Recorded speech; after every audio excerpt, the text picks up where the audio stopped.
క్షమించమ్మా. అవే మాటలు బావగారు. పై కనకపోయినా నీ గురించి మనసులో అనుకున్నానమ్మా. అది తప్పేగా. ఆ రోజు పెళ్లి జరిగిన తర్వాత నువ్వు మీ నాన్నగారు మాట్లాడుకోవడం నేను విన్నానమ్మా. నువ్వెక్కడ నా తమ్ముడిని నా నుంచి దూరం చేసేస్తావోనని భయపడ్డాను. కానీ నిన్న నువ్వు మీ నాన్నగారికి ఇచ్చిన సమాధానం విన్నాక నా మనసు కుదుటపడింది. నేనెక్కడ కష్టపడిపోతానోనని మా నాన్నగారి భయం. డబ్బుంటే కష్టాలేవి దగ్గరికి రావని నమ్ముతారాయన.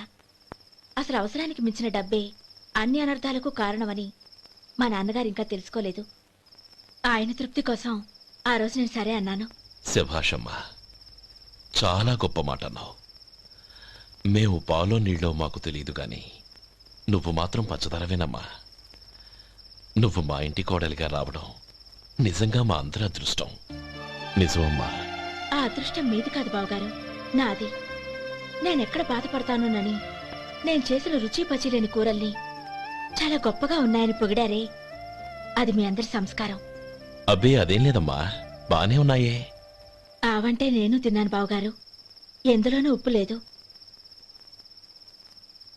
మీరు సరే, మీ రెండో తమ్ముడు గారు ఇంకో మెట్టు పైకెళ్ళి దోసకాయ పచ్చడి చాలా బాగుందన్నారు.